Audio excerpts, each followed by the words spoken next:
o la efectividad del fármaco en su organismo y no necesiten como tal utilizar dosis más elevadas. Ambos escenarios son viables para el uso deportivo. ¿Okay?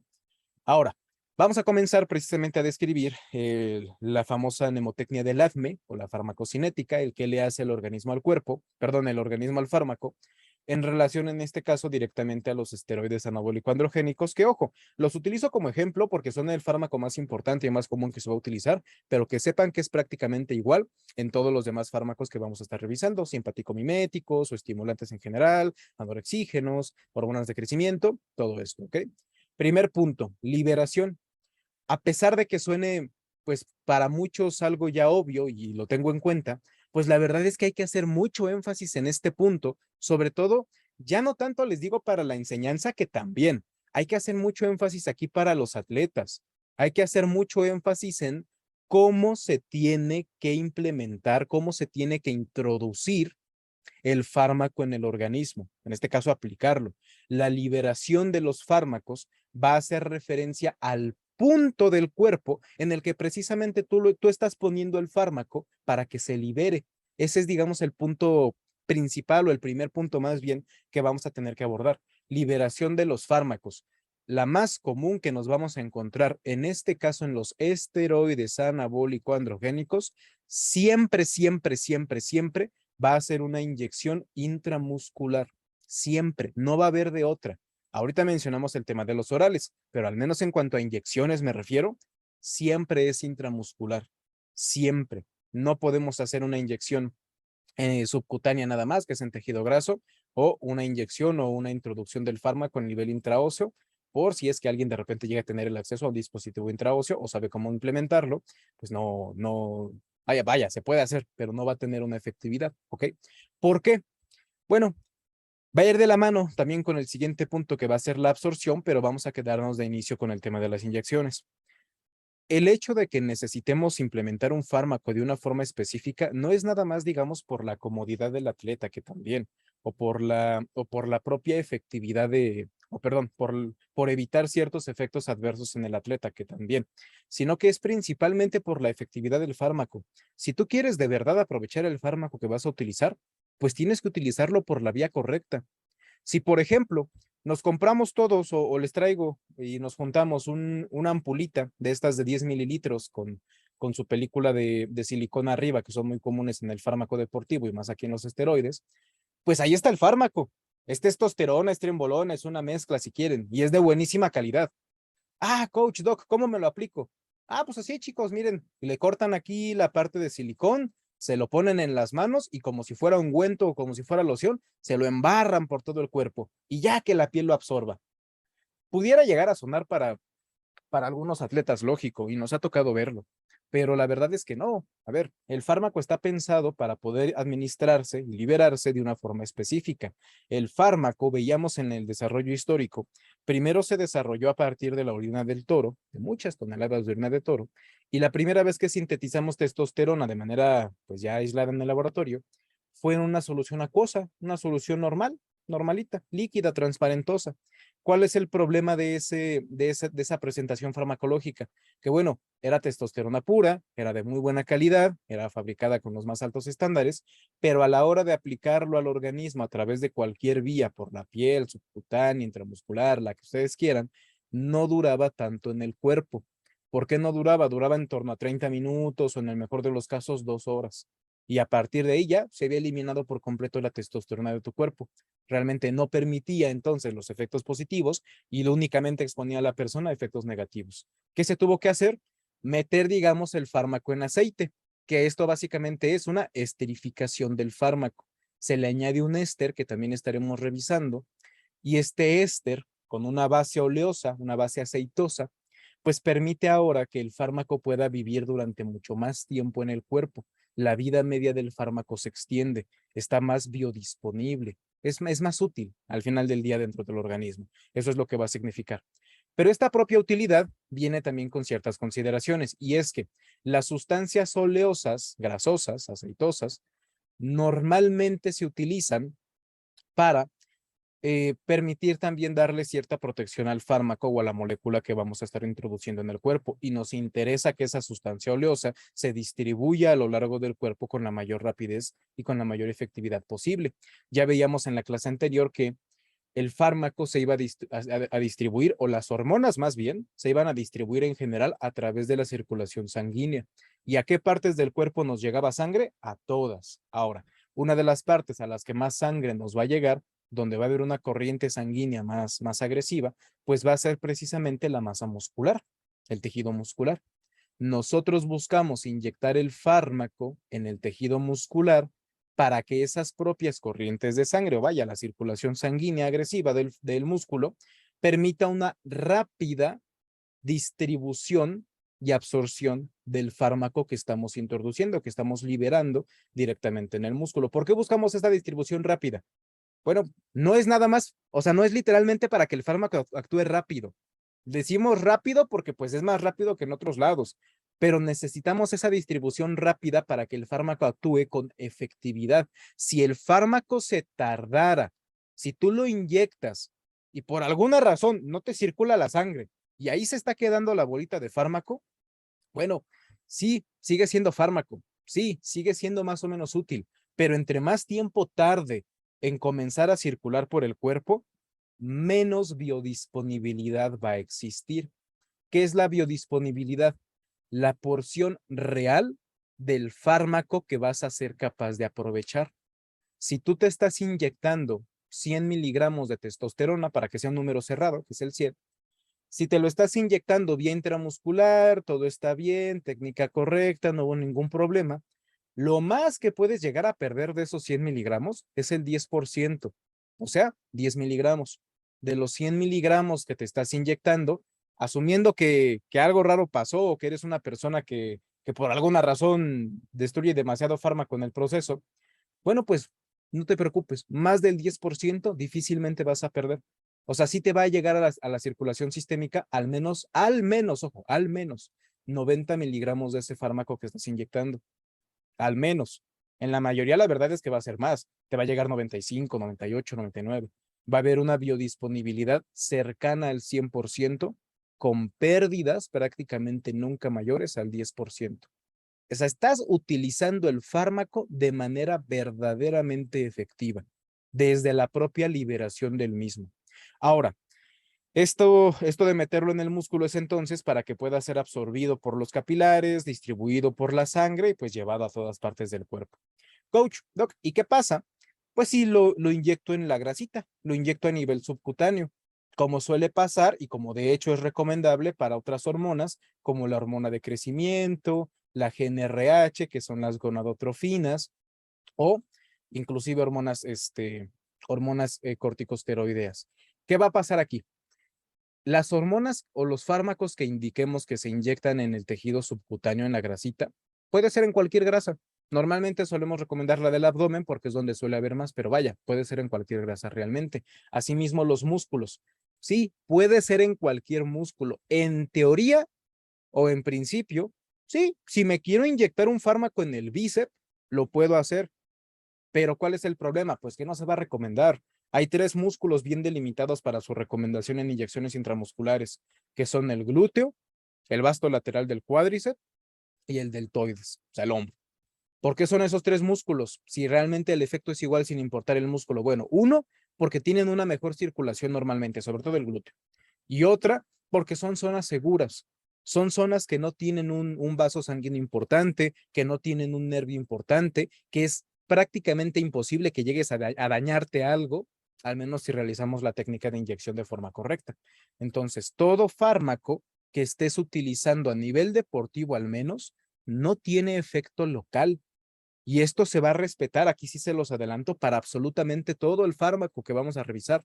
Esteroides, SARMs, estimulantes simpaticomiméticos, tiroideos, polipeptídicas como la hormona de crecimiento, absolutamente todo lo que vamos a revisar no tiene un efecto local. No tenemos fármacos con efectos locales. No puedes inyectar el esteroide en la pantorrilla para que te crezca más la pantorrilla. Te lo inyectas en algún músculo y todavía tiene que hacer la absorción, la distribución que vamos a ver en breve, Y ya después de que se metaboliza para que sea una forma bioactiva, ya va a comenzar a hacer sus efectos. Realmente si nos inyectamos esteroides en la pantorrilla y ahí lo dejamos, digamos que impedimos que se distribuya para otros lados, ahí se queda el esteroide, no va a actuar porque todavía no ha sido metabolizado. Tu organismo tiene que metabolizar primero el fármaco para que pueda realmente aprovecharlo y pueda realmente utilizarlo para lo que es. Si no, si simplemente se queda ahí, no va a tener un efecto directo, al menos en los fármacos deportivos, ¿vale? Anestésicos y ciertos otros fármacos, pues va a ser un poco diferente, pero esos no los vamos a revisar aquí.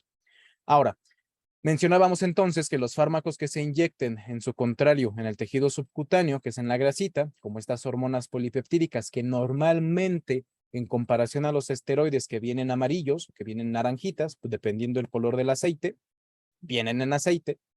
Los fármacos polipeptídicos o fármacos que vamos a utilizar en la grasita, en el tejido subcutáneo, son transparentosos, o sea, vienen en soluciones líquidas, acuosas, transparentes. La hormona de crecimiento viene así, las hormonas gonadotrofinas vienen así también. Uno, porque son hormonas más frágiles, realmente la estructura, la manipulación, el mantenimiento correcto de estos fármacos es más complicado. Si ustedes han ido en algún momento a una farmacia a comprar, por ejemplo, el famoso Choramón, Choriomón, que son las hormonas gonadotrofinas, lo ideal, si fueran a una farmacia al menos, lo ideal es que cuando ustedes la piden, o la propia hormona de crecimiento, o las hormonas insulínicas, cuando ustedes las piden, el que esté en la farmacia va a ir, digamos, hacia una bodeguita o va a ir hacia un contenedor especial, una hielera por lo menos, y va a sacar el fármaco. Y ese fármaco normalmente viene con unos geles fríos o viene con algo para mantenerse frío. No congelado, pero sí refrigerado. Estos fármacos, sí o sí, se necesitan mantener bajo refrigeración constante. Si yo saco estos fármacos de la refrigeración, los dejo al aire libre o vaya a la intemperie, no están refrigerados al final del día, siguen en su cajita, pero ya no están refrigerados, van a comenzar a degradarse y van a comenzar a perder efectividad. Si además es en un clima muy caluroso o que tiene muchas fluctuaciones en temperatura, pues más. Si aparte de eso yo agarro la cajita de hormona de crecimiento de gonadotrofinas y me pongo a agitarla con todas mis fuerzas, pues todavía más facilidad hay de que llegue a dañar ciertas moléculas activas del fármaco. Estos son fármacos que requieren un cuidado especial desde su propia fabricación, mantenimiento, transporte y utilización y preservación. Son fármacos que yo sé y también pues iremos viendo, yo sé que son fármacos que también se consiguen en laboratorios Sonder y hay ciertos distribuidores Sonder que son un poquito más confiables que otros, pero la gran mayoría no suelen tener los estándares de preservación del fármaco, ya tan siquiera para mantener la calidad.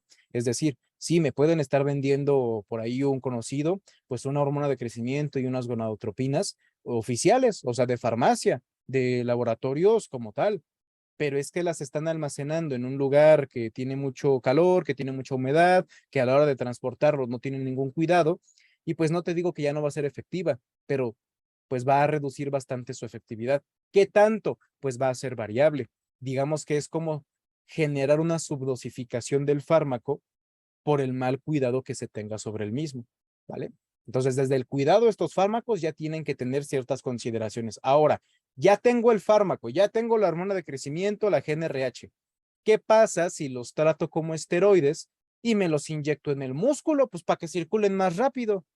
El problema es que, como la circulación sanguínea del músculo es, decíamos, más rápida, más agresiva, también puede llegar a generar cierta pérdida de biodisponibilidad en este fármaco. Es decir, vas a perder más efectividad, menos fármaco real te va a estar llegando para que puedas distribuirlo de forma efectiva. Por eso decidimos introducirlo preferiblemente a nivel subcutáneo, en la grasita, ¿vale? ¿Por qué? Porque en la grasa, pues también hay circulación sanguínea. Recuerda que a todas las partes del cuerpo nos llega sangre, nos llegan arterias, nos llegan venas.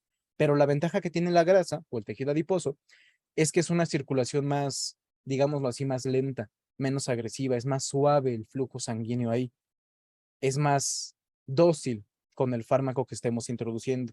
Y la absorción que va después de esta liberación, si bien va a ser más lenta, pues también va a permitir que la biodisponibilidad del fármaco permanezca incrementada, ¿ok? Estas realmente son las dos únicas vías que tenemos de aplicación de fármacos a nivel de inyección en el ámbito deportivo. Nada más es o intramuscular, que van a ser todos los esteroides, todo lo oleoso, lo aceitoso, o subcutáneo, que va a ser todo lo demás que no sean esteroides, básicamente.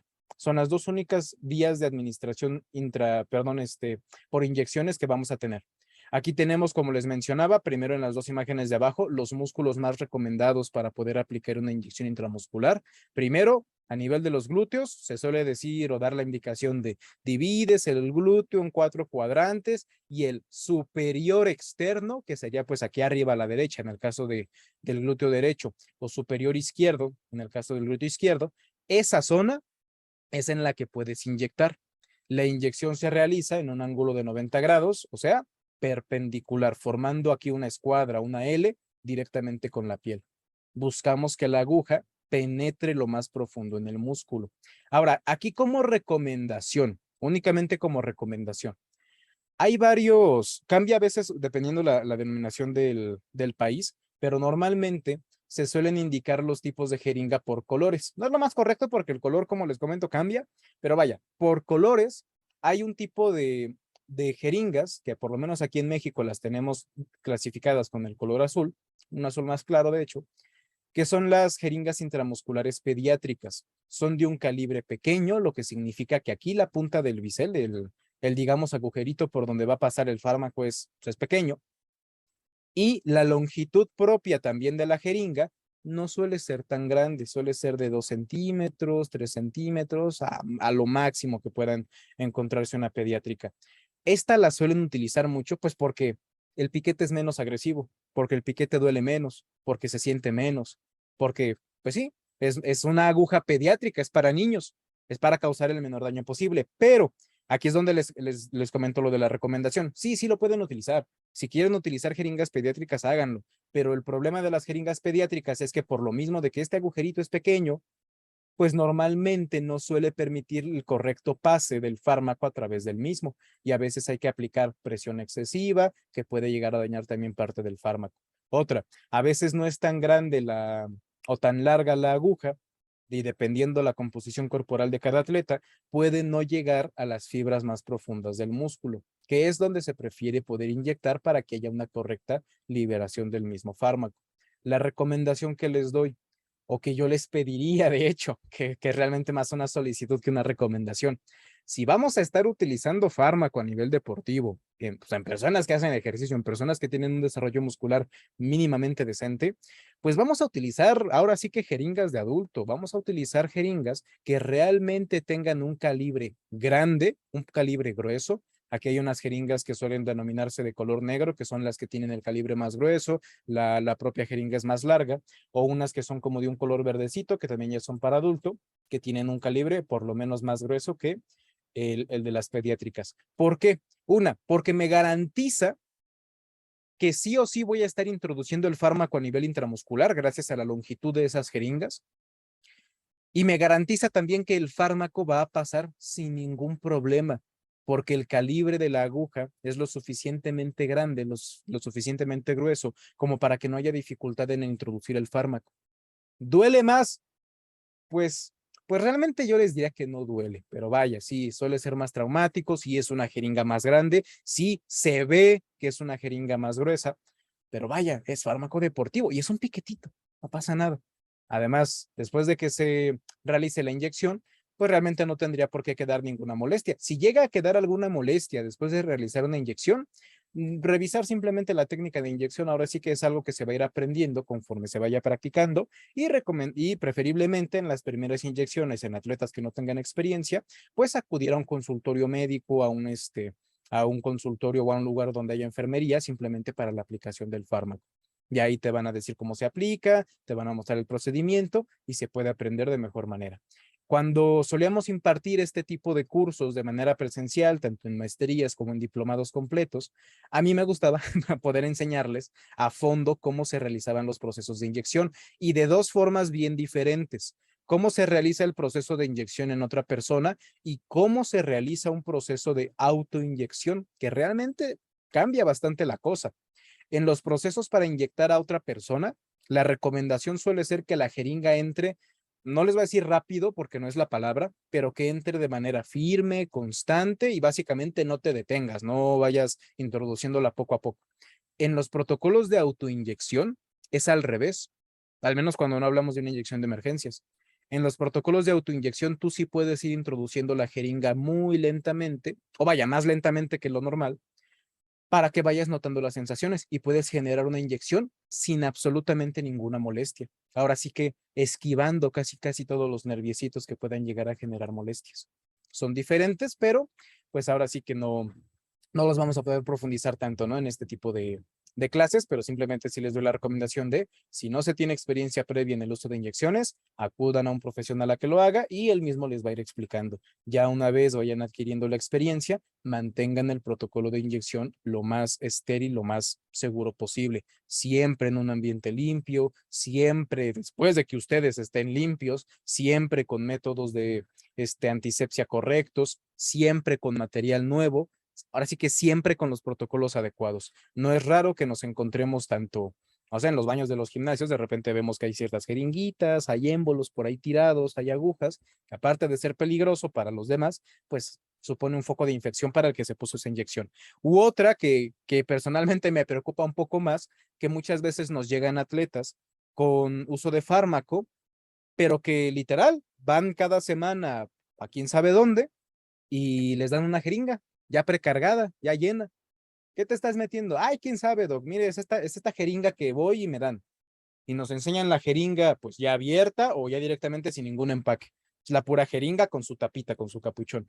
Pues bueno, más allá de si el fármaco es bueno o malo, ahí ya estás llevando más posibilidad de que se te infecte cualquier cosa por el propio proceso de inyección. Desde la liberación, entonces, si se dan cuenta, ya llevamos riesgos, ya llevamos problemas, ya tenemos tanto maneras de generar pérdidas efectivas de la biodisponibilidad del fármaco real que vas a poder utilizar a la hora de inyectarlo, o si realizamos las cosas de forma correcta, pues vamos a estar incrementando más bien estas posibilidades, ¿ok? Ahora, la vía oral, que pues es vía de pastillas, la vamos a mencionar en el punto que sigue, que es la absorción, porque pues ahí sí va completamente de la mano. Aquí simplemente para recalcar los puntos que ya mencionábamos de la administración o de la liberación propia del fármaco, del punto donde lo vas a estar introduciendo al cuerpo, es tener en cuenta que vas a tener variabilidad de resultados en cuanto al fármaco dependiendo el costo, la accesibilidad con la que puedas conseguir el fármaco, la falta de conocimiento o asesoría que les mencionaba, ya no solamente en la dosis, o sea, ya no solamente en venir y decirles, sí, chicos, de testosterona de 200 miligramos a 1000 miligramos, de trembolona de 100 miligramos a 500 miligramos, de dianabol suele ser de 10 miligramos hasta 150 miligramos en ciertos casos. Más allá de la dosis, que se realice con el protocolo adecuado, que estos 200 miligramos te los inyectes, pero a nivel intramuscular y que sean preferiblemente de un fármaco que tenga un costo comparable con el fármaco de farmacia y que tenga realmente una cadena de producción o pues digamos una fiabilidad, una confianza de su procedencia de un laboratorio pues de renombre. Si no se puede de una farmacéutica, digamos, real, internacional, pues por lo menos de un laboratorio pues clandestino, pero que tú sepas que es de confianza, que sea una marca de confianza y que sea de una procedencia de confianza, que no es piratería, porque también existe piratería en este tema del uso de fármaco. E inclusive que el distribuidor o el proveedor que te lo esté vendiendo, pues no haya hecho manipulaciones de este fármaco, aunque sea de buena procedencia, de buena calidad. Si yo abro el fármaco, aunque sea para revisar que todo esté bien, que todo esté en orden, también genero más posibilidad de infección y de degradación del propio fármaco. Aquí simplemente como punto extra, porque de repente es una duda que también surge, si ya veíamos que hormonas polipeptídicas como la de crecimiento, las insulinas, las gonadotrofinas que les explicaba en la diapositiva anterior, se pueden degradar o pueden llegar a dañarse por la exposición al sol, si los agito, todo esto, los esteroides no son tan fáciles de degradar. Es decir, esos, pues sí los puedes manipular y hasta cierto punto sí los puedes tratar mal, sí los puedes tratar feo, sí los puedes tener pues en un lugar hasta que le dé el sol, sí los puedes tener en un lugar todo húmedo, sí los puedes andar agitando.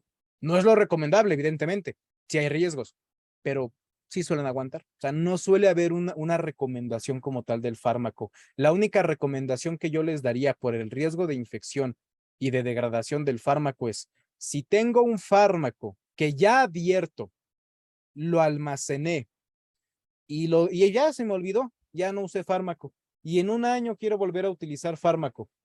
Coach, ¿puedo utilizar ese fármaco que dejé por ahí almacenado? Sí, sí puedes, pero pues ya hay más riesgo, ¿no? Y ya no hay tanta confianza de que vaya a ser realmente efectivo el fármaco que haya quedado por ahí. Por ejemplo, es una ilustración real de un laboratorio clandestino que se llegó a encontrar en distintas ciudades de Estados Unidos. Realmente producir fármaco no es difícil. Para producir fármaco, ya les diría, ocupamos simplemente el soluto, la sal, que la podemos conseguir de distribuidores de China sobre todo. Ocupamos un aceite no necesariamente estéril, puede ser de semilla de uva, de semilla de girasol. Realmente no hay tanta especificación en el tipo de aceite, simplemente un aceite vegetal. Y ya, un medio de depuración y un mechero Bunsen o una forma de calentar yo mis soluciones, revolverlo con cuidado con una pipeta y ya. O sea, si nos ponemos estrictos, es lo único que ocupamos para producir fármaco. Obviamente no de tan buena calidad, pero se puede producir. No es complicado y por eso se suelen generar de repente muchas marcas nuevas de fármacos de laboratorio Sonder y a precios muy accesibles, porque sí, no es caro. Repito, no es caro. No es caro para nada, ni tan complicado producir fármaco deportivo. Producirlo de calidad, es ahí donde sí está lo caro. Este es el caso de un chico, no recuerdo específicamente el nombre, quiero recordar que es de la zona de Países Bajos, tiene un nombre un poco extraño. Es un chico de 23 años, ¿vale? Este chico, bueno, al menos aquí en la imagen es un chico de 23 años. Ahí como lo ven, tiene 23 años. ¿Qué le pasó en la pierna?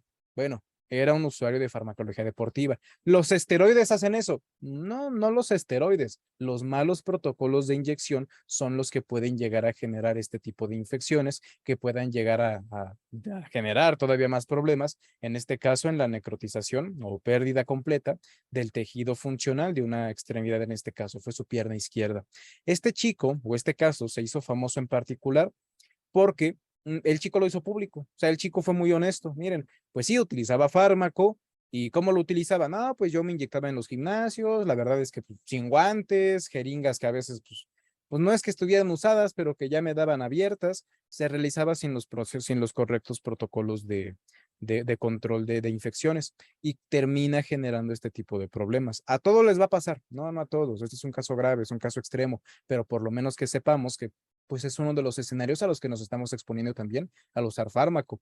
Si quiero hacer uso de fármaco, aparte de los efectos hormonales, si lo voy a usar y no tengo los cuidados mínimos necesarios, me expongo a procesos infecciosos y me expongo, como fue en este caso del chico, a perder por completo una extremidad. Él hizo una campaña por internet de crowdfunding en el que pues pedía donaciones, a ver quién le quería donar, para poder evitar perder su extremidad, porque ya le habían dicho los médicos que pues sí, iba a tener que ser amputación, a menos que se hiciera o se intentara más bien hacer un proceso que era bastante caro. Quiero recordar que quería en torno a $20,000. No juntó nada, realmente nadie le donó y terminó perdiendo la pierna, ¿no? Ya después de eso, pues se perdió el seguimiento del caso de este chico, pero pues pasó, digamos, a la historia del uso de fármaco en Internet por esta campaña de crowdfunding y precisamente por ser un reflejo de a veces los malos protocolos que existen para poder introducir el fármaco. Simplemente para que nos termine de quedar claro y pasar directo al siguiente punto de absorción. ¿Qué tan importante es la administración del fármaco, el cómo se inyecta, el cómo se aplica? Pues lo suficiente para que en lugares como en este caso Canadá, desde el año 2017, si no mal recuerdo, por aquí debe estar la fecha. No, miren, desde el 2011. Desde el 2011 en Toronto particularmente se comenzó con una campaña del gobierno que era, digamos, de poner instalaciones oficiales del gobierno con médicos, enfermeras, servicios, comida, todo, que eran lugares de inyección segura. ¿Qué se hacía en esos lugares? En esos lugares podían venir los drogadictos, ya no solamente, o sea, no hablando de fármaco deportivo, sino de drogas en general, podía venir un adicto a la heroína y aquí un personal médico, enfermería, los iba a atender y les iba a enseñar cómo inyectarse, o sea, cómo meterse drogas. Te voy a enseñar cómo te puedes inyectar para que puedas utilizar menos fármaco, para que tengas hasta mejores efectos y en el mejor de los casos, que también era lo que se buscaba, puedas comenzar con un tratamiento de rehabilitación pero de inicio me interesa que aprendas a inyectarte. ¿Por qué? Porque muchas veces el costo sobre la salud, que es un costo gubernamental, ahora sí que un costo de los impuestos que se tiene por el uso de fármaco ilegal, no es tanto por los efectos del fármaco, sí lo hay, pero no es tanto por ahí, es por los malos protocolos de inyección. Es porque esta persona va a llegar al hospital con una infección en la mano, en el brazo, en el pie, y se le va a tener que atender y va a haber un gasto por ahí bastante grande. Y si mejor te enseño a inyectarte, me evito que aparezca esa infección, pues me genera un ahorro. Las cifras que daba el gobierno canadiense en ese entonces era que es 7 veces más barato enseñarle a un adicto a inyectarse a tratarle las consecuencias. Y con ese mismo ejemplo y casi la misma cifra, yo se los comentaría en cuanto al uso de fármaco deportivo. Es 7, 10 veces más barato, rápido y eficaz evitar la aparición de un efecto adverso a tratar ese efecto adverso. ¿Cuál va a ser el mejor posiclo? El que no se tiene que hacer, en el que utilizaste tan poquito que no tienes que hacerlo, que decíamos es más común en mujeres. En hombres, pues normalmente sí va a haber supresión ya desde el inicio. ¿Cuál es la mejor forma de evitar la ginecomastia? De evitar que aparezca. Utilizar dosis moderadas o lo más moderadas posibles y progresivas posibles. ¿Cuál es la mejor manera de tratar la voz ronca en mujeres? Evitar que aparezca. La mejor manera del hirsutismo, evitar que aparezca. Del acné, evitar que aparezca. O sea, siempre va a ser la prevención más efectiva que el propio tratamiento. Obviamente vamos a ver el tratamiento.